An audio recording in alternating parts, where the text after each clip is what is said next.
찬양하시겠습니다.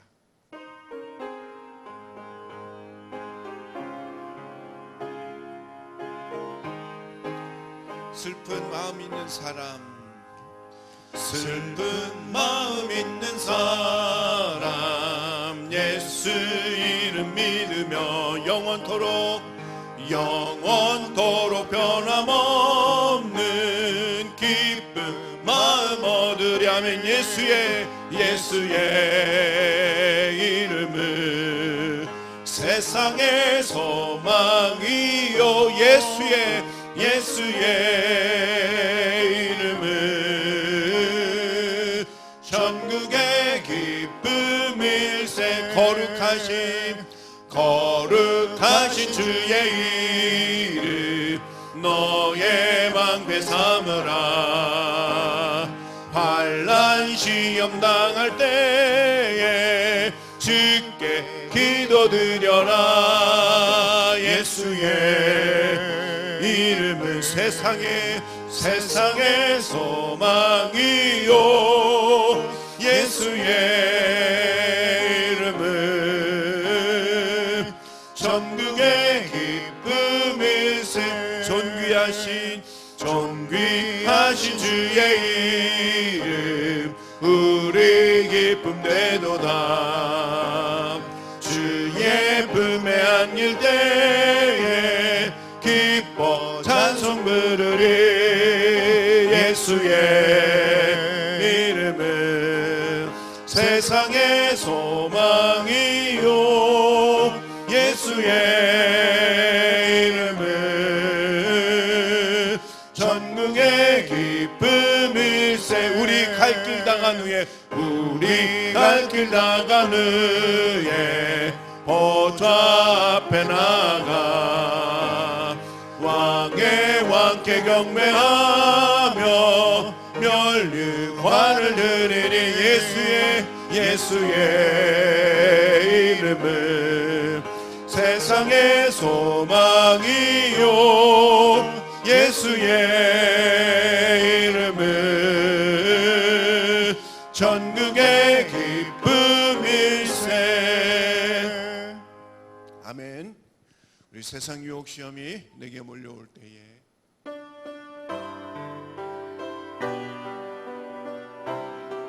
우리 믿음으로 주님의 이름을 찬양하며 고백하겠습니다. 세상의 유혹 시험이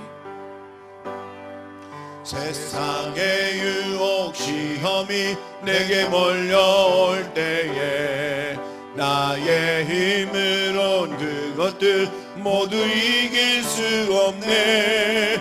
거대한 폭풍 가운데 위축된 나의 영혼 어찌할 바를 몰라 헤매이고 있을 때 주를 찬양 손을 들고 찬양 전쟁은 나에게 속한 것 아니니 주를 찬양 손을 들고 찬양 전쟁은 하나님께 속한 것이니 거짓과 속임수로 가득 찬 세상에서 어디로 갈지 몰라 머뭇거리고 있네. 공중의 권세 잡은 자 지금도 우리들은 실패와 절망으로 넘어뜨리려 하네. 주를 찬양 손을 들고 찬양 전쟁은 나에게 속한 것 아니니 주를 찬양 손을 들고 찬양 전쟁은 하나님께 속한 것이니 주위를 둘러보면 아무도 없는 듯 믿음의 눈을 들며 보이는 주는 계시네. 지금도 내 안에서 역사하고 계시네.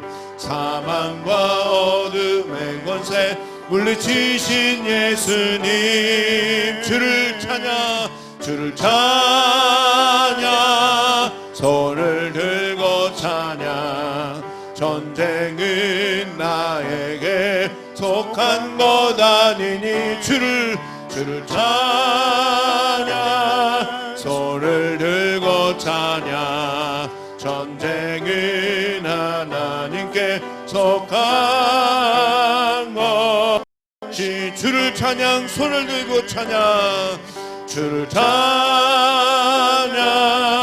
손을 들고 찬양. 전하에게 속한 것 아니니 주를 찬양, 손을 들고 찬양.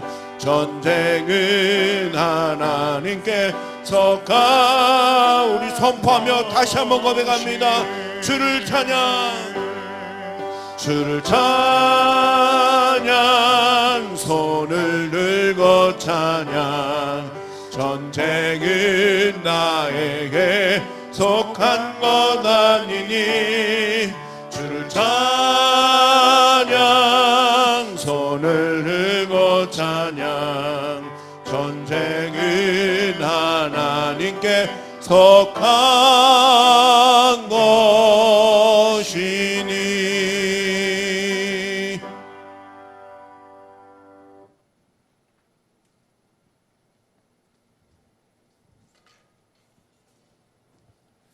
이제 시간이 되어서 모두 자리 일어나셔서 3월 15일 주일 예배를 우리 피아노작에 맞추어서 묵도드리심으로 하나님 앞에 드리겠습니다.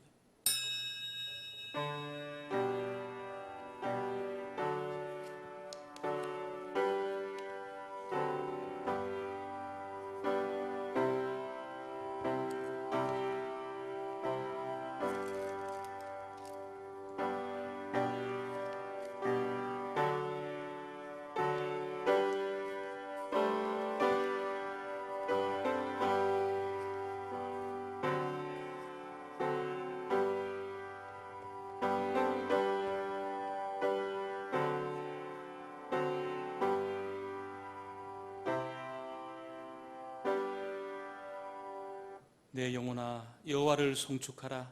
내 속에 있는 것들아 다 그의 거룩한 이름을 송축하라. 내 영혼아 여호와를 송축하며 그의 모든 은택을 잊지 말지어다. 그가 내 모든 죄악을 사하시며 내 모든 병을 고치시며 내 생명을 파멸해서 속량하시고 인자와 긍휼로 관을 씌우시고 좋은 것으로 내 소원을 만족하게 하사 내 청춘을 독수리같이 새롭게 하시는도다. 거룩하신 하나님 아버지, 은혜를 감사합니다.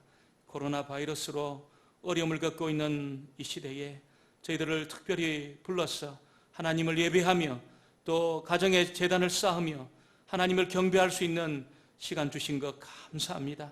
오늘 마음을 다하고 뜻을 다하 성품을 다하여서 하나님을 예배할 때에 우리 가운데 임재하시고 영광을 받으시며 저희들 모두에게는 한량없는 은혜의 시간이 되게 하여 주옵소서. 예수님의 이름으로 기도합니다. 아멘. 찬송 1장입니다. 찬송 1장.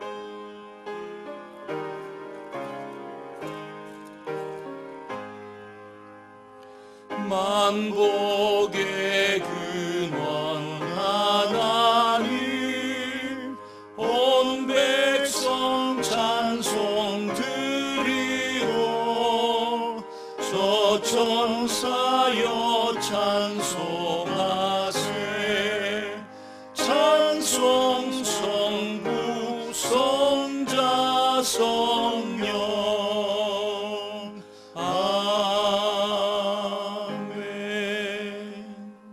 교동문 125번입니다. 교동문 125번 사순절 두 번째 말씀입니다. 하나님이여 사슴이 시냇물을 찾기에 갈급함같이 내 영혼이 주를 찾기에 갈급하나이다. 내 영혼이 하나님 곧 살아계시는 하나님을 갈망하나니 내가 어느 때에 나아가서 하나님의 얼굴을 배울까. 사람들이 종일 내게 하는 말이 내 하나님이 어디 있느뇨 하오니 내 눈물이 주야로 주야로 내 내 음식이 음식이 되었도다. 내 영혼아 내가 어찌하여 낙심하며 어찌하여 내 속에서 불안해하는가. 너는 하나님께 소망을 두라. 그가 나타나 도우심으로 말미암아 내가 여전히 찬송하리로다. 낮에는 여호와께서 그의 인자하심을 베푸시고 밤에는 그의 찬송이 내게 있어 생명의 하나님께 기도하리로다. 내 반석이신 하나님께 말하기를 어찌하여 나를 잊으셨나이까. 내가 어찌하여 원수의 압제로 말미암아 슬프게 다니니까 하리로다. 내 뼈를 찌르는 칼같이 내 대적이 나를 비방하여 늘 내게 말하기를 내 하나님이 어디 있느냐 하도다. 내 영혼아 내가 어찌하여 낙심하며 어찌하여 내 속에서 불안해하는가. 너는 하나님께 소망을 두라. 나는 그가 나타나 도우심으로 말미암아 내 하나님을 여전히 찬송하리로다. 아멘. 사도신경으로 우리의 신앙을 하나님 앞에 고백하겠습니다. 전능하사 천지를 만드신 하나님 아버지를 내가 믿사오며 그 외아들 우리 주 예수 그리스도를 믿사오니 이는 성령으로 잉태하사 동정녀 마리아에게 나시고 본디오 빌라도에게 고난을 받으사 십자가에 못 박혀 죽으시고 장사한 지 사흘 만에 죽은 자 가운데서 다시 살아나시며 하늘에 오르사 전능하신 하나님 우편에 앉아 계시다가 저리로서 산자와 죽은 자를 심판하러 오시리라. 성령을 믿사오며 거룩한 성회와 성도가 서로 교통하는 것과 죄를 사하여 주시는 것과 몸이 다시 사는 것과 영원히 사는 것을 믿사옵나이다. 아멘. 자리에 앉으셔서 찬송 87장입니다.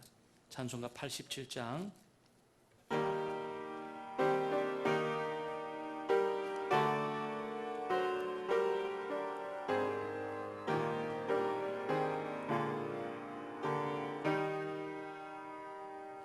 내 주님이 입으신 그 옷은 참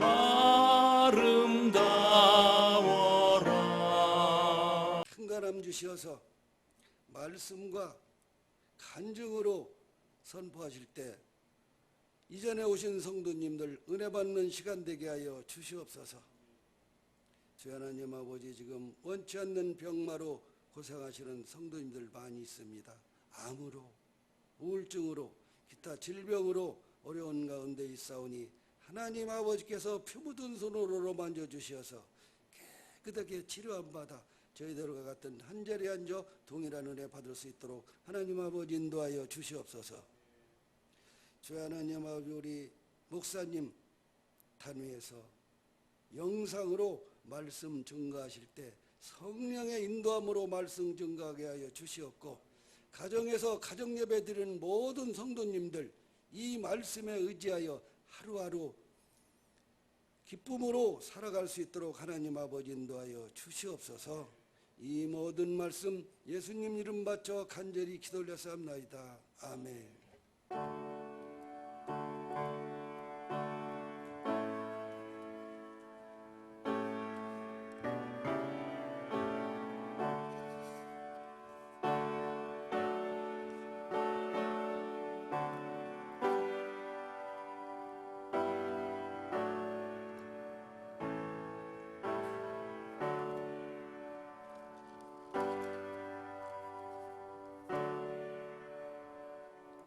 오늘 아침에 저와 여러분에게 주시는 하나님 말씀은 신약성경 마가복음입니다. 신약성경 마가복음 14장 66절로 72절 말씀.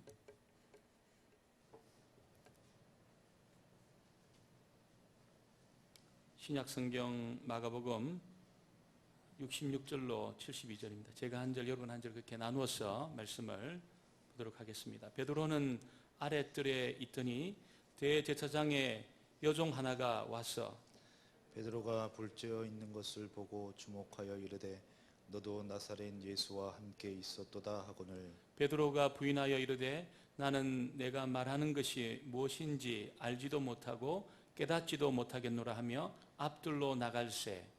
여종이 그를 보고 곁에 서 있는 자들에게 다시 이르되 이 사람은 그의 도당이라 하되 또 부인하더라. 조금 후에 곁에 서 있는 사람들이 다시 베드로에게 말하되 너도 갈릴리 사람이니 참으로 그 도당이니라. 그러나 베드로가 저주하며 명세하되 나는 너희가 말하는 이 사람을 알지 못하노라 하니 같이 봅니다. 닭이 곧 두 번째 울더라. 이에 베드로가 예수께서 자기에게 하신 말씀 곧 닭이 두 번 울기 전에 내가 세 번 나를 부인하리라 하심이 기억되어 그 일을 생각하고 울었더라. 아멘. 찬송 211장 부르시면서 준비한 예물을 주님 앞에 봉헌하겠습니다.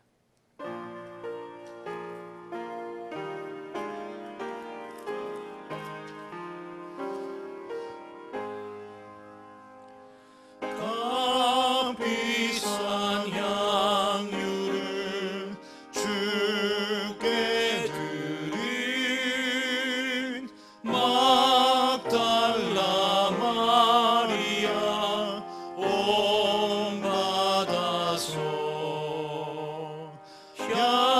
향기로운 산제물 주님께 바치리 사랑의 주 내 주님께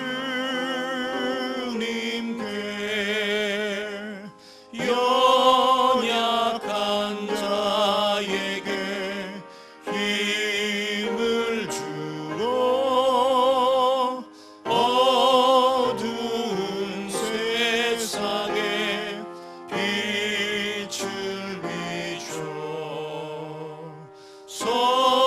성실과 인애로 내 형제 이끌리 사랑의 주 내 주님께 두려운 마음에 소망 주고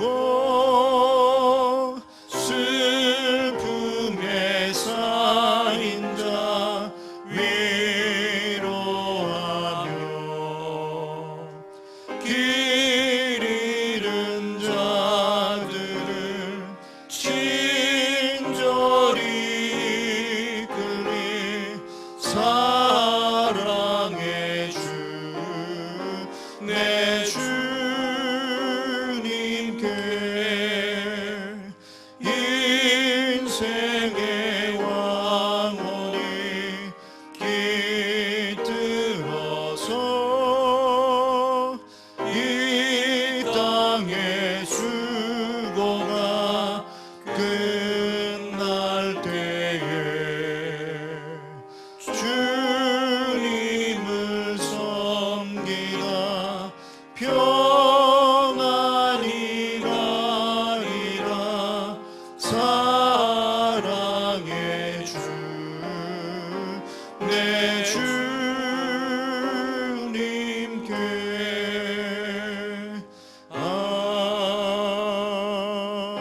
아멘. 감사하는 내용을 함께 찬양합니다.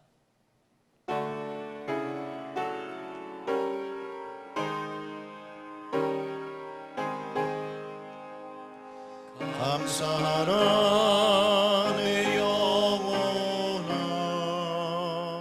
감사하라 내 영혼아 내 속에 있는 것들아 다 감사하라. 복음문을 함께 낭독합니다. 저희들이 무엇이기에 이처럼 즐거운 마음으로 들을 힘이 있었나이까. 모든 것이 주께로 말미암아 싸우니 저희들이 주의 손에서 받은 것으로 주께 드렸을 뿐이니이다. 아멘. 하나님 아버지 감사합니다. 이 어려운 시절에 저희들을 주의 전으로 불러주시고 또 영상으로도 가정에서 하나님을 예배하며 또 마음을 다하고 뜻을 다하고 성품을 다하고 힘을 다하여 하나님을 경배하게 하시니 감사합니다. 이 시간 우리 하나님 주신 많은 것들 가운데 그 일부를 떼어서 주님 앞에 11조와 또 감사의 물과 또 구주의 물과 성교의 물과 일천번제와 여러 가지 제목들을 따라서 주님 앞에 귀한 예물로 봉헌하오니 우리 하나님 아버지 이 예물을 흠량하여 주시고 하나님 기뻐하는 곳에 서실 때에 주의 나라가 더욱더 견고하게 세워지게 되기를 소원합니다. 드리는 손길마다 우리 주님 복의 복을 더하심으로 어렵고 힘든 이 시절에 물질로 고민하거나 걱정하지 않도록 우리 주님 넘치는 복으로 그 가정과 기업과 또 사랑하는 자녀들의 그 삶 위에 주님이 채워주실 줄 믿습니다. 주님 앞에 드리기를 원하지만 없어서 드리지 못하는 손길 또한 위로하여 주시고 우리 주님께서 물질의 복과 더불어서 믿음의 복도 주심으로 물질로 주님 앞에 영광 돌리는 다 주의 백성들이 되어지기를 소원합니다. 오늘도 저희들 또 영상으로 주님 앞에 예배하지만 하늘문을 여시고 동일한 은혜가 이 시간 저희들 모두에게 부어지게 될 줄 믿습니다. 그래서 우리 영혼이 잘 되는 것처럼 저희의 범사가 잘 되고 강건한 삶을 우리 모두가 누리게 하여 주시옵소서. 말씀 앞에 섰습니다. 주님 말씀 들을 때에 주의 음성 듣게 하여 주시고 이 말씀이 우리 심령 깊은 곳에 역사하심으로 하나님 아버지 삶에 묶이고 맺힌 것이 풀어지게 하시고 말씀을 듣는 중에 성령의 불이 임하고 말씀을 듣는 중에 육체의 모든 질병이 떠나가는 역사가 있게 하여 주옵소서. 예수님의 이름으로 기도합니다. 아멘.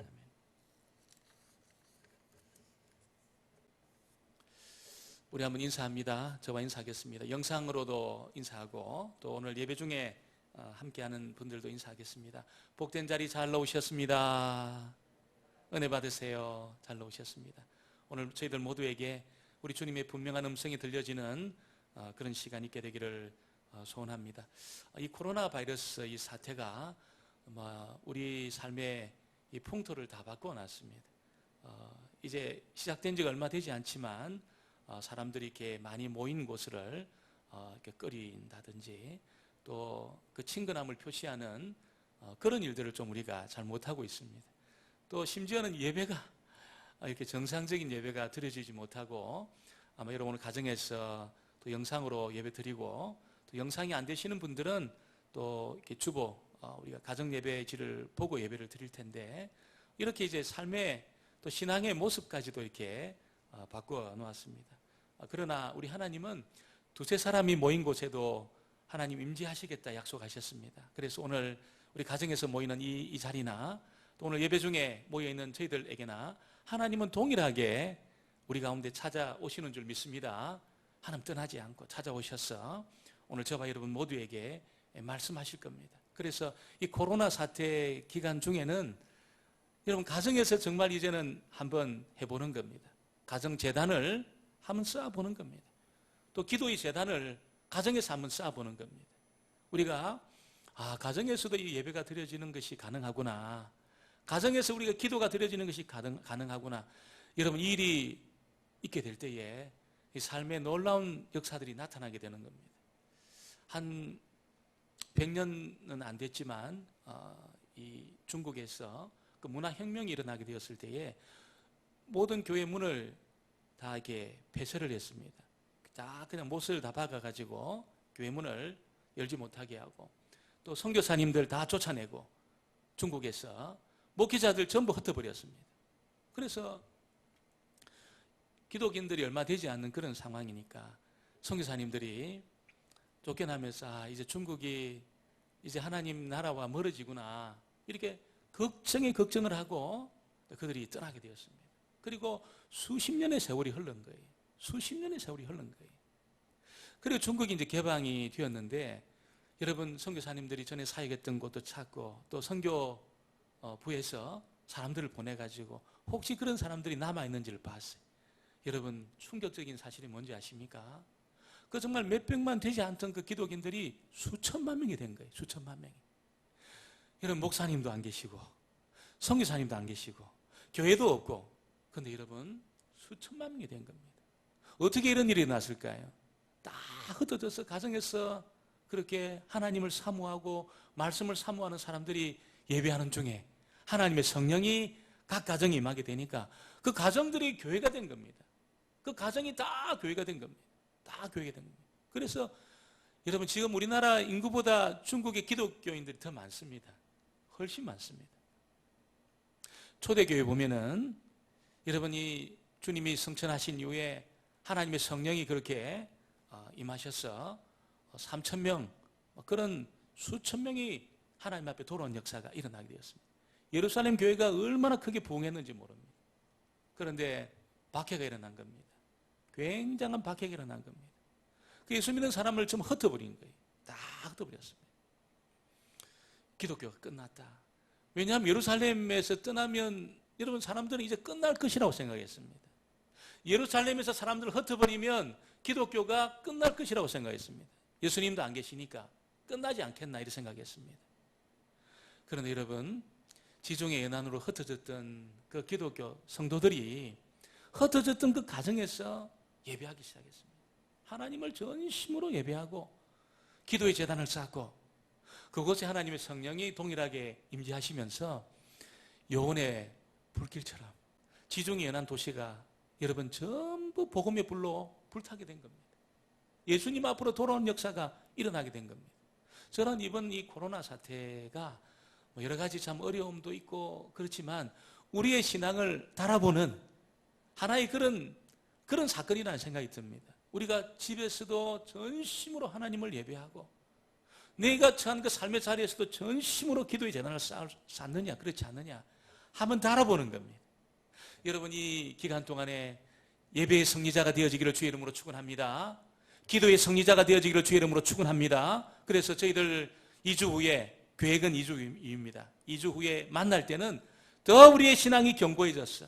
더 우리의 가슴이 뜨거워졌어. 그렇게 만나는 그런 은혜가 있게 되기를 내가 목숨 내놓고 주님 지키겠습니다. 이렇게 말했던 그 제자 베드로가 예수님을 부인합니다. 예수님을 부인하는데 그것도 저주하면서 맹세하면서 예수님을 부인을 했습니다. 굉장한 이 드라마틱한 그런 장면이죠. 영화나 드라마 같은 걸 보면 여러분이 그냥 평범하게 이렇게 잔잔한 영화도 있지만 대부분의 많은 이게 흥행하는 영화는 전부 이렇게 극적인 장면이 있습니다. 극적인 장면이 있습니다. 그래서 정말 사랑하고 그렇게 정말 이렇게 같이 있었던 아내가 스파이다, 스파이. 그런 게 등장합니다, 드라마에. 절친한 친구가 여러분 전부 자기 인생을 맡겼는데 배신을 하는 겁니다. 주인공이 정말 이렇게 적들에게 쫓겨가지고 이제는 죽음 직전이에요, 죽음 직전. 이제 죽음 직전인데 딱 보니까 꿈이었어요, 꿈이었어요. 극적인 장면들. 그런 것을 연출해서 이제 굉장히 이게 영화나 드라마가 흥행을 하는데 그런 게 비하면 여러분이 오늘 이 본문에 등장하는 오늘 이 사건은 인위적으로 만든 것이 아닙니다. 연출가가 감독이 인위적으로 만든 것이 아닙니다. 베드로는 예수님을 지키고 싶었습니다. 정말 예수님을 지키고 싶었습니다. 그래서 칼을 빼가지고 여러분 자기를 예수님 잡으러 말고 있기도 베버리고 다른 제자는 다 도망갔지만 베드로는 대제사장의 그 뜰까지 찾아가는 그런 용기를 보였습니다. 그런데 이 베드로가 결국 예수님을 부인하는데 3번씩이나 부인했어요. 3번씩이나 부인했습니다. 여러분 아마 베드로 같은 경우에는 이런 장면 기록 안 하면 좋을 거예요. 이런 장면 없으면 좋을 거지만 여러분 사복음서에 다 기록이 되어 있습니다. 사복음서에 다 기록이 되어 있습니다. 그것도 요한복음 같은 게 굉장히 세밀하게 아주 세밀하게 기록이 되어 있습니다. 왜 그럴까요, 여러분? 베드로의 실패가 여러분 베드로만의 실패가 아니고 베드로의 실패의 그 모습에서 우리의 모습이 보여지기 때문에 우리가 이 본문을 깊이 우리가 좀 다루어야 된다는 그런 생각이 들었습니다. 베드로가 실패한 이유가 여러 가지가 있겠지만 베드로의 실패의 이유가 뭘까요, 여러분? 가장 먼저 우리가 드는 생각은 베드로는 굉장히 작은 것에서 실패한 겁니다. 아마 대제사장의 뜰에 들어가서 칼을 딱 베드로의 목을 딱 들이밀었으면 베드로는 나 죽여라 아마 그랬을지도 모르겠어요. 바로 여러분 칼을 들이밀고 예수님처럼 그렇게 잡아서 고문에 나를 죽여라 차라리 아마 이렇게 나왔을지도 모르겠습니다. 근데 베드로는 전혀 생각하지 않은 자기가 그 범주에 넣은 그런 생각하고는 전혀 그렇게 상상하지 못한 그런 너무나도 사소하고 너무나도 작은 부분에서 예수님을 부인하게 되었다는 것을 알려주고 있습니다. 여러분, 베드로가 예수님 지켜주겠습니다. 조금 전 만찬의 자리에서 그렇게 말하지 않습니까? 그건 여러분, 베드로 거짓말한 것이 아닙니다. 베드로의 그 진심의 마음이에요. 진짜 베드로는 그렇게 예수님을 지켜드리고 싶었습니다. 다른 제자는 몰라도 자기는 목숨을 내어놓고 정말 예수님을 지켜드리고 싶었다는 것입니다. 그래서 다른 제자 예수님 체포당할 때에 다 도망갔어요. 다 도망갔어요. 딱 2명.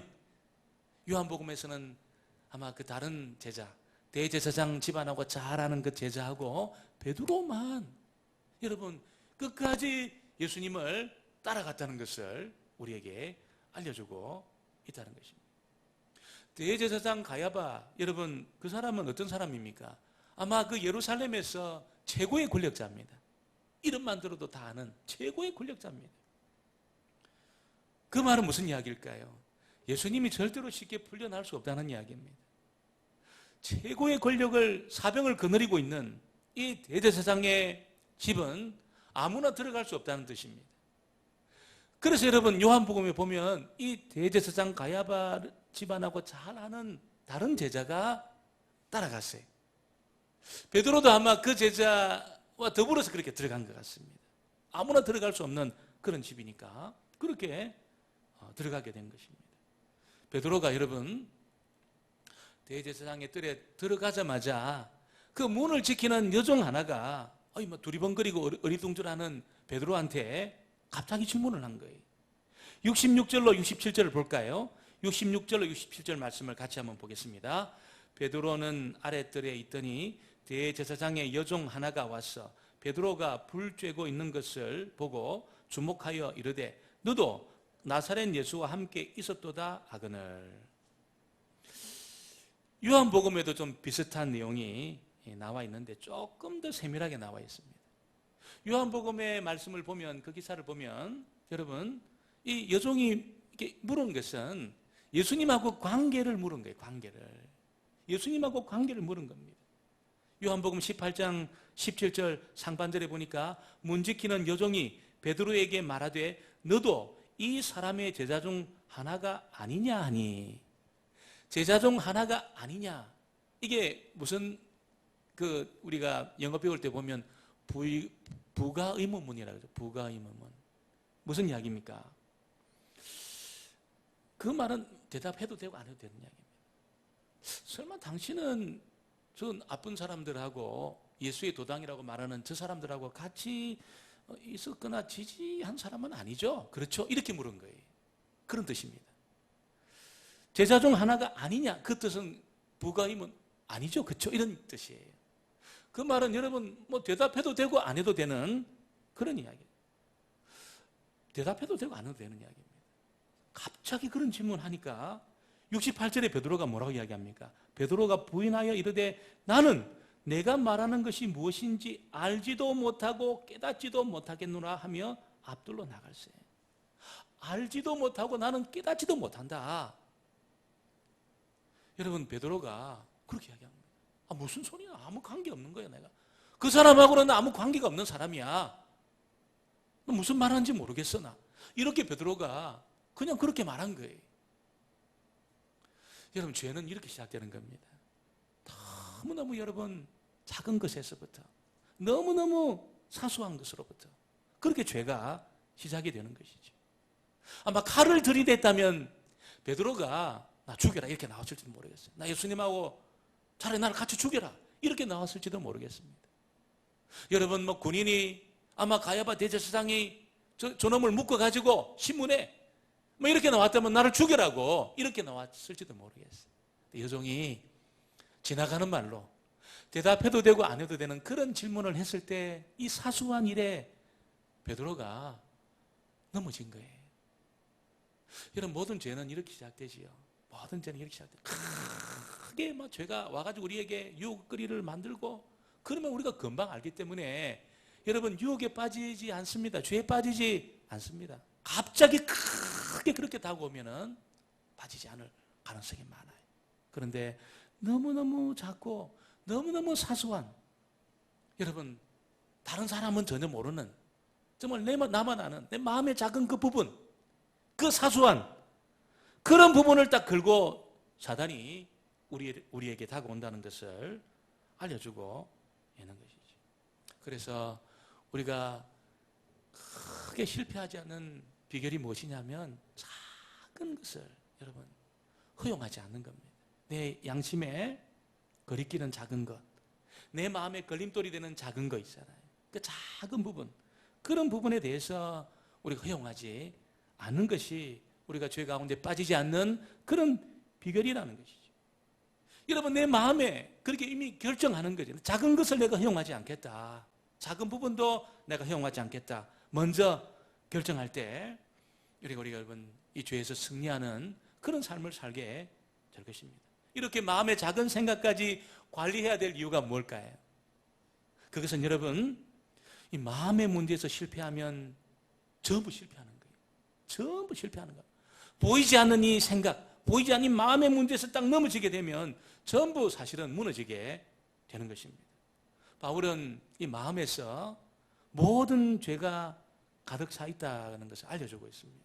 우리가 이 마음의 작은 부분을 허용하기 시작하면 우리 마음에 불의가 가득하게 되고 탐욕이 가득하게 되고 악의와 시기, 살인, 분쟁, 사기, 악독, 비방, 교만, 자랑 이런 것이 가득하게 된다는 것을 알려주고 있습니다. 마음에 가득한 그것이 결국은 이 행동으로 나오는 것이에요. 마음에 가득한 그 부분이 표출이 되는 것입니다. 그래서 바울의 여러분 서신서를 보면 이 마음을 잘 관리할 것을, 마음의 문제에서 실패하지 않을 것을 우리에게 도전하고 있는 것입니다. 어떻게 하면 이 마음의 문제 승리할 수 있을까요? 여러분, 우리의 마음을 새롭게 해 주실 수 있는 주님 앞에 내 마음을 굴복시킬 때 내 마음을 정말 새롭게 할 수 있는, 내 마음의 그 결심을 새롭게 할 수 있는, 내 마음을 정결케 할 수 있는 하나님 앞에, 주님 앞에 내 생각을 굴복시킬 때 이 마음이 컨트롤이 되는 겁니다. 마음이 관리가 되는 것이죠. 오늘 저와 여러분이 여러분 작은 부분에서 실패하지 않도록 마음을 잘 관리하는 그런 은혜의 사람들 되어지기를 주의 이름으로 축원합니다. 오늘 두 번째, 이 죄는 중독성이 있다는 것을 알려주고 있습니다. 작은 부분에서 실패했지만 그 죄는 그것으로 끝나는 것이 아니고 중독을 시킨다는 거예요. 사람들 더 큰 죄로 나가게 하고 양심을 무디게 해서 더 많은 죄를 짓게 하는 그런 중독성을 가지고 있다는 것을 우리에게 알려주고 있습니다. 여러분이 문가에서 문제키는 여종한테 이렇게 자기 마음을 자기도 모르는 사이에 그렇게 갑자기 질문이 들어오니까 그냥 너무나도 쉽게 그렇게 예수님을 부인했던 베드로가 혼자 있으면 내가 이게 더 드러날 것 같다 이렇게 생각했던 것 같아요. 그래서 사람들이 많이 모여 있는 곳에 베드로가 가게 되는 것입니다. 많이 모여 있으면 군중 속에 자기를 숨길 수 있으니까. 여러분, 사람이 많이 모여 있는 곳은 어떤 곳입니까? 오늘 말씀 보면 예루살렘이 이 해발 한 800m 고지에 있습니다. 봄에 예루살렘이 굉장히 춥습니다. 밤에. 그래서 사람들이 이 예수님에 대한 이 심리가 빨리 끝나기를 기다리면서 불을 피운 이 사람을 알지 못하노라 하니 저주했습니다. 저주했습니다. 아마 예수님에 대해 저주했을 겁니다. 맹세했습니다. 차라리 내가 그 사람 안다면 나를 내 손목을 끊겠다. 이런 맹세를 하고 저주를 했습니다. 더 강하게 부정해야 여러분 자기가 예수와 함께 있는 사람이 아니라는 것이 드러날 수 있으니까 저주하며 맹세하면서까지 예수님을 부인하는 그런 자리에 있게 된 겁니다. 예수님과의 관계를 부인하다가 여러분 강하게 예수님 모른다고 그렇게 이야기하면 자기에 드러났던 그 문제를 풀려고 저주하고 맹세까지 하면서 부인하게 된 베드로. 왜 베드로가 이렇게 계속적으로 부인하지요? 예수님 지켜주겠다고 목숨까지 내놓았던 그 베드로 거짓말했습니까? 아니, 진짜 자기는 지키고 싶었습니다. 진짜 자기는 예수님 지키려고 다른 제자는 다 도망갔지만 이 대제사장의 뜰까지 찾아간 거예요. 지키려고 용기를 냈어. 그런데 너무 작은 부분에서 너무 쉽게 딱 무너지게 되니까 여러분 걷잡을 수 없이 그렇게 죄가 밀려오게 된 겁니다. 양심이 무너지게 되고 더 심각한 저주하고 맹세까지 하는 그런 자리까지 가게 된 것입니다. 여러분, 사단은 범죄한 사람들로 하여금 더 심한 죄에 빠져들게 합니다.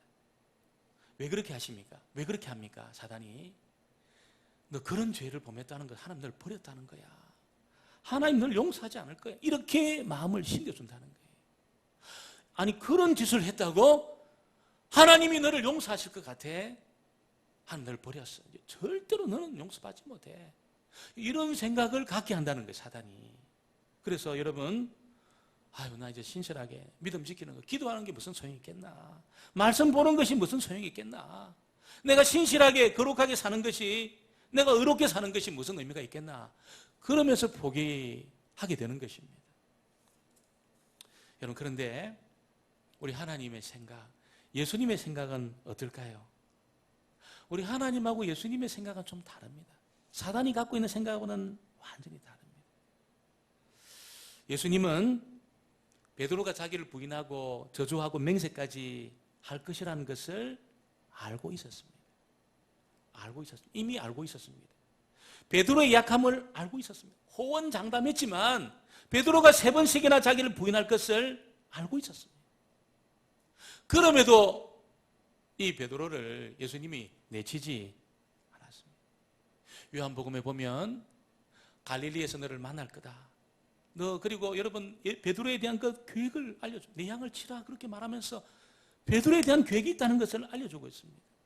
예수님 부인하고 저주하고 맹세까지 한 그런 여러분 베드로, 자기 결심을 지키지도 못하고 그렇게 맹세까지 하면서 저주했던 이 베드로에 대해서 예수님 여러분 그 약함 다 알고 있었습니다. 그리고 계획을 가지고 있었습니다.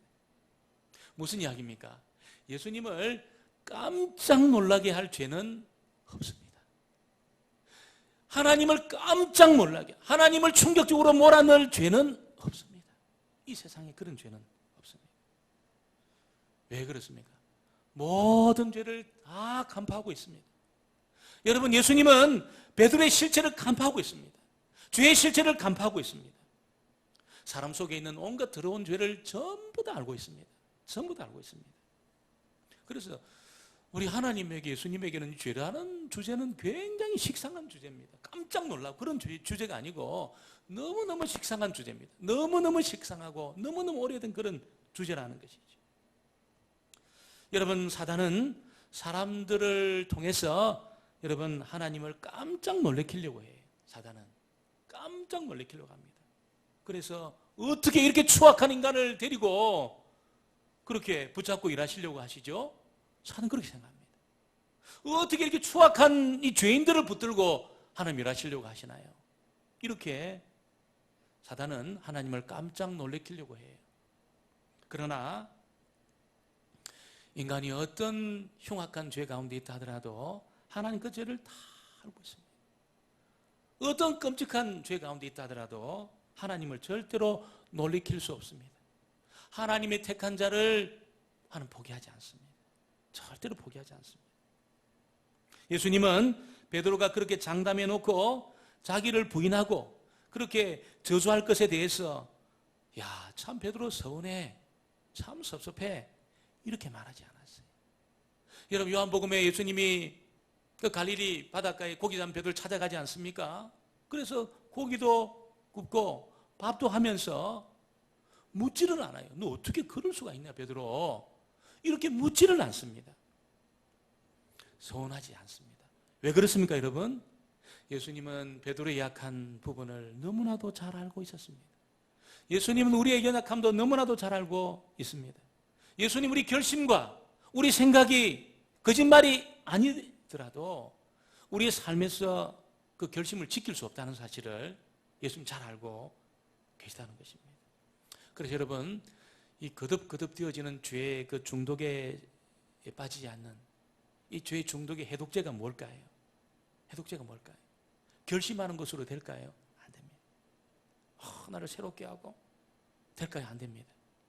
죄의 중독에 빠지지 않는 비결은 절대로 나를 포기하지 않는 하나님의 사랑을 붙드는 겁니다. 할렐루야. 절대로 나를 포기하지 않는 하나님의 사랑을 붙드는 겁니다. 하나님의 사랑을 내가 받아들이는 겁니다. 저와 여러분이 지은 어떤 범죄와 악한 일 앞에서도 여러분 정말 자신의 찢겨진 손과 옆구리를 보이면서 우리를 변호해 주시는 예수님의 그 사랑, 이걸 내가 딱 받아들일 때에 여러분 이렇게 나를 사랑하셨다니, 죄의 중독을 끊어냅니다. 이 사랑을 맛본 사람은 죄의 중독을 끊어냅니다. 더 이상 죄 자리에 들어가지 않습니다. 이렇게까지 나를 사랑한 그 주님, 절대로 나를 포기하지 않는 주님, 여러분 죄의 중독을 끊어낸다는 것입니다. 혹시 여러분 가운데 내 결심으로도 안 되고 이게 막 내가 결정해도 안 되고 막 그런 어려움 속에 있는 분들이 있다면 여러분 그런 연약한 모습도 포기하지 않는 하나님을 기억하시고 하나님의 사랑을 꼭 받아들이시게 되기를 주의 이름으로 축원합니다. 오늘 세 번째는 여러분 예수님의 사랑을 기억하는 것이 바로 회복의 시작이라는 것을 알려주고 있다는 것입니다. 베드로가 3번 예수님을 부인했을 때 달기 울었습니다. 꼿꼿하고 울었습니다. 여러분 닭소리가 새벽에 얼마나 시끄러운지, 저희 집 밑에 그 어떤 분인지는 잘 모르겠지만 닭을 2마리 키웠어요. 닭을 2마리 몇 년 전에. 근데 이 닭이 시도 때도 새벽 2시에도 울고, 새벽 2시에도 울고, 새벽 3시에도 울고 그러는 겁니다. 아니 그 새벽 기도를 앞에 두고 새벽 4시 반에 딱 울면 딱 좋겠는데 새벽 2시에 오니까 잠이 딱 깨는 거예요. 그리고 막 시간마다 오는 겁니다. 시간마다. 그래서 우리 장로님 중에 한 분이 그 자꾸 불평을 하니까 닭을 잡은 것 같아요. 잡아먹은 것 같아요. 그날 이후로는 닭이 울지 않습니다. 아마 이런 베드로가 예수님 3번 부인했을 닭이 울었어요. 첫 번째 울 때는 베드로가 몰랐던 것 같습니다. 첫 번째 울 때는 닭이 몰랐던 것 같아요. 근데 2번째 딱 울었을 때 기억이 난 거예요. 2번째 울었을 때에 네가 닭이 2번 울기 전에 네가 나를 3번 부인할 것이다. 이 말씀 기억이 났다는 겁니다. 72절 같이 한번 볼까요? 72절 말씀은 우리 같이 한번 보겠습니다.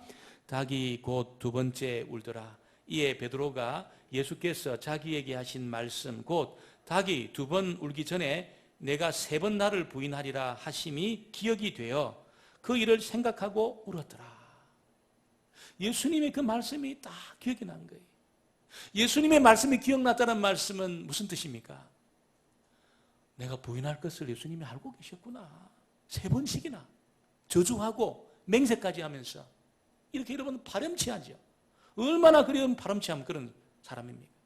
사람들 앞에, 제자들 앞에서 내가 목숨 내어놓고 예수님 지키겠다고 그렇게 말했던 그 베드로가 파렴치하게 예수님을 저주하고 맹세까지 하면서 3번 부인했다는 거예요. 예수님 그걸 알고 있었다는 거예요. 알고 있었다는 거예요. 미리 말씀했다는 것은 이미 그렇게 될 거라는 것을 알고 있었다는 거예요. 그런데 왜 내치지 않았을까요? 왜 그런 베드로를 야단하면서 여러분 정말로 극과 속이 다른 이중인격자라고 비난하면서 그렇게 베드로를 끌어낸다든지 내치지 않았을까요? 여러분 그것은 베드로에 대해서 베드로가 부인하고 베드로가 실패한 것보다 예수님 사랑이 훨씬 더 크다는 거예요. 베드로의 실패를 전부 다 커버할 정도의 그 사랑의 그 깊이, 베드로가 부인한 그 사건은 큰 사건이죠. 근데 그것이 여러분 전부 덮을 만한 그 사랑의 그 넓이, 여러분 얼마나 큰지. 이런 나를 예수님 내치지 않았구나. 그 예수님의 사랑이 기억난 거예요. 사랑이. 예수님 말씀이 기억났다는 것은 예수님 사랑이 기억난 거예요. 사랑이 기억난 겁니다. 이렇게 내가 배신할 것을 알고도 나를 내치지 않은 예수님 도대체 어떤 분이신가. 그 사랑의 그 깊이와 넓이가 얼마나 큰가. 깜짝 놀란 거예요. 그래서 베드로가 웁니다. 이렇게 나를 사랑하셨구나. 웁니다. 여러분 사랑 안에는 두려움이 없습니다. 두려움. 정말 사랑의 여러분 그 중심에 딱 들어가게 되면 사랑 안에는 두려움이 없습니다. 주님의 그 사랑, 하나님의 그 사랑, 두려움이 없습니다. 어떤 것도 이 줄을 끊을 수 없다는 것을 알 때 여러분 담대할 수 있습니다. 하나님의 사랑의 줄로부터 나를 끊을 것이 없구나. 여러분 내가 이 잘못하고 이렇게 살면 나를 끊어내실까? 나를 하나님 나 싫어하실까? 이렇게 생각하면 불안해. 굉장히 불안해. 어떤 것도 어떤 연약함도 나를 하나님의 사랑에서 끊을 수 없다는 것을 딱 확신하는 순간에 우리가 더 여러분 내가 더 죄 짓는 자리로 가는 것이 아니고 더 주님 품으로 달려갑니다. 더 품으로 갑니다. 더 가까이 갑니다. 근데 우리가 저 사도행전에 보면 유다는 죽어버리잖아요. 유다는 죽어버립니다. 왜 유다가 죽습니까, 여러분? 유다는 여러분 자기 속에서 나오는 내가 죄 없는 선생을 배신했구나 이 소리 자꾸 들어요. 내가 그렇게 살아서는 안 되는데 그렇게 후회하고 자기를 책망하고 자책하는 그런 자리에 들어간 거예요. 그러니까 그는 죽습니다, 여러분. 그는 죽어요. 한 번 딱 배신했습니다. 죽었습니다. 베드로는 3번 부인했습니다. 살았습니다. 이유가 뭡니까? 여러분, 베드로는 한 사랑을 붙든 겁니다. 예수님 사랑을 붙든 겁니다. 오늘 저와 여러분이 내가 실수한 것, 내가 실패한 것, 내가 잘못한 것, 내가 죄 지은 것, 그거를 붙드시면 여러분 또 실패할 겁니다. 여러분, 그거 붙들지 마시고 나를 정말 그럼에도 포기하지 않는 우리 주님의 사랑을 붙드시는 저와 여러분 되어지기를 주의 이름으로 축원합니다. 그러면 회복할 수 있습니다. 그러면 승리할 수 있습니다. 베드로가 진짜 실패한 이유는 여러분 다른 것 아니에요. 자기가 알고 있는 그 자신을 너무 신뢰한 거예요. 자기가 알고 있는 자기를 너무 신뢰한 겁니다. 자기가 알고 있는 자기는 어떤 분이에요? 난 절대로 예수님 부인하지 않을 거야. 난 예수님 지킬 거야. 나는 예수님 이렇게 사랑하는데 예수님 끝까지 나는 예수님 따라갈 거야. 이렇게 자기가 결심한, 자기가 알고 있는 자기입니다. 너무 믿은 거죠. 너무 믿은 겁니다. 그러니까 그는 실패한 겁니다. 실패한 겁니다. 여러분, 저와 여러분이 내가 알고 있는 내 자신을 너무 신뢰하면 나는 이 정도 배웠으니까, 이 정도 경험이 있으니까, 이 정도 실력이 있으니까 너무 신뢰하면 실패합니다. 딱 실패합니다. 여러분, 저와 여러분의 승리의 근거는 뭘까요? 내 속에 있지 않습니다. 내 속에. 여러분 속에 있지 않습니다. 어디에 있습니까? 여러분, 우리를 너무나도 잘 알고 있는 예수님 속에 우리의 그 승리의 근거가 있다는 것입니다. 절대로 포기하지 않는, 어떤 상황에서도 포기하지 않는 그 예수님 속에 저와 여러분의 삶의 그 승리가 있다는 것을 우리에게 알려주고 있는 것입니다. 그래서 오늘 여러분 이 사랑의 줄에서 나를 끊을 수 없다는 것을 기억하시고, 코로나 바이러스 사태가 참 우리 어렵게 하지만 여러분 절대로 우리를 망하게 할 수 없습니다. 하나님이 계시기 때문에 꼭 믿으시고, 여러분 좀 우리의 그 인생의 어두운 밤, 영혼의 어두운 밤을 다 이겨내시는 저와 여러분 되어지기를 주의 이름으로 축원합니다. 기도합니다. 아버지 하나님 감사합니다. 오늘 우리가 베드로의 실패를 통해서 정말 우리 속에 우리의 승리의 근거가 있지 않다는 것을 알게 하시니 감사합니다. 어떤 상황에서도 우리를 끊지 않고 우리를 내치지 않고 우리 끝까지 사랑하시고 포기하지 않으시는 우리 주님의 그 사랑 속에 우리의 회복과 우리의 삶에서 승리가 있다는 것을 깨닫고 오늘도 주님의 사랑을 붙드는 주의 백성들 되어지기를 원합니다. 우리의 실수 가운데, 우리의 실패 가운데, 우리의 죄 가운데 머물러서 계속적으로 실패하는 자리에 있는 것이 아니라 주님의 사랑을 붙들므로 승리하는 주의 백성들이 다 되게 하여 주옵소서. 예수님의 이름으로 기도합니다. 아멘. 찬송 149장입니다. 찬송가 149장.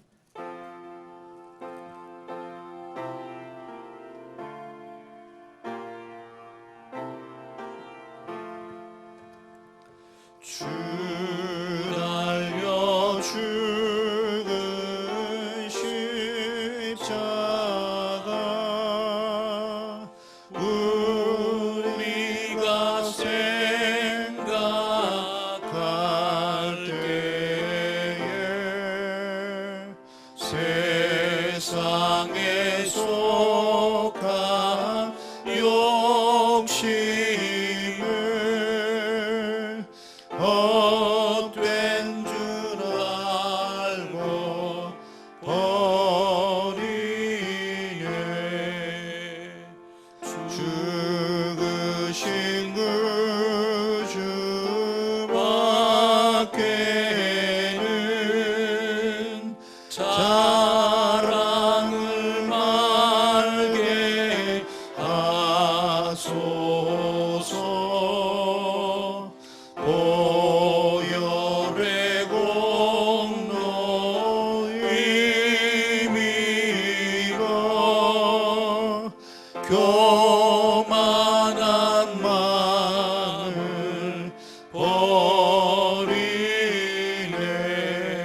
세상 만물 가져도 주의 못 따라가겠네.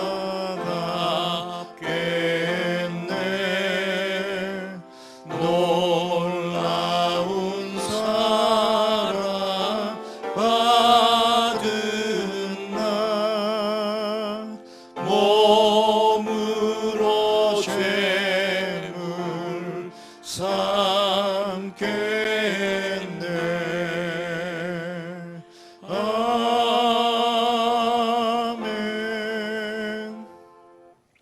몇 가지 교회 소식을 알려드리겠습니다. 이번 주부터 3월 29일까지 주일 예배는 영상 예배로 드려지게 됩니다. 그래서 11시 정각에 여러분 카톡이나 또 홈페이지에 들어가시면 그 예배 실황을 볼 수 있습니다. 그래서 시간을 11시에 정해놓으시고 꼭 시간을 맞추시면 좋습니다.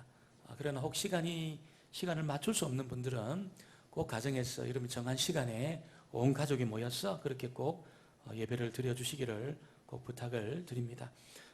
예배 안내나 또 여러 가지 특별 사항은 카톡이나 또 메시지를 통해서 혹은 교육자들을 통해서 구역장을 통해서 각 가정에 그렇게 알려드리도록 하겠습니다. 지금 사순절 기간 중에 있습니다. 여러분 받으신 기도 카드 순서대로 말씀을 읽으시고 또 그렇게 하루 7번 그렇게 기도하시면서 여러분 주님의 십자가를 묵상하고 또 은혜를 경험하는 그런 시간을 꼭 갖게 되기를 바랍니다. 아마 여러분 이제 가정에서 드려지는 이 예배, 교회 예배가 아마 여러분 우리가 처음 이렇게 이런 상황이 일어나게 되었습니다. 그러나 가정에서 제단을 내가 이제 쌓는다, 내가 기도 제단을 내가 쌓겠다, 그런 결심으로 아마 가정에서도 여러분 경건하게 하나님을 경외하는 마음으로 그렇게 꼭 그렇게 예배해 주시길 바랍니다. 아마 가정 예배 순서지 뒷면에 어떻게 예배에 접속할 수 있을지 그런 주소라든지 내용들이 자세하게 나와 있습니다. 꼭 여러분이 가정에서 예배드리는 그 방법들을 잘 읽으시고 실천해 주시기를 꼭 부탁을 드립니다. 우리 한번 전우자로 인사합니다. 예수님의 사랑을 기억합시다. 예수님의 사랑을 기억합시다. 일어나셔서 635장입니다.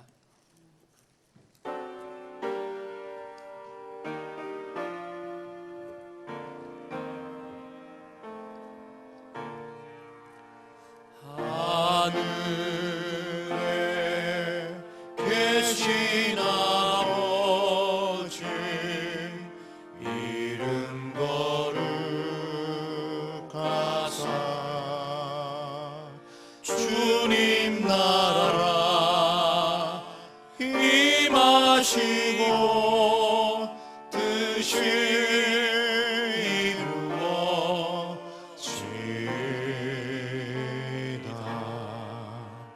일용할 양식 주시고 우리들의 큰 죄 다 용서하옵시고 또 시험에 들게 마시고 악에서 구원하소서.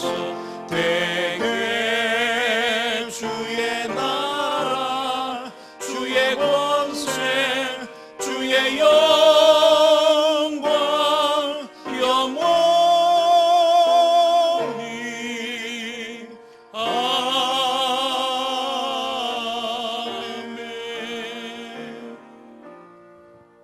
여호와는 그 얼굴을 내게로 향하여 드사 평강 주시기를 원하노라.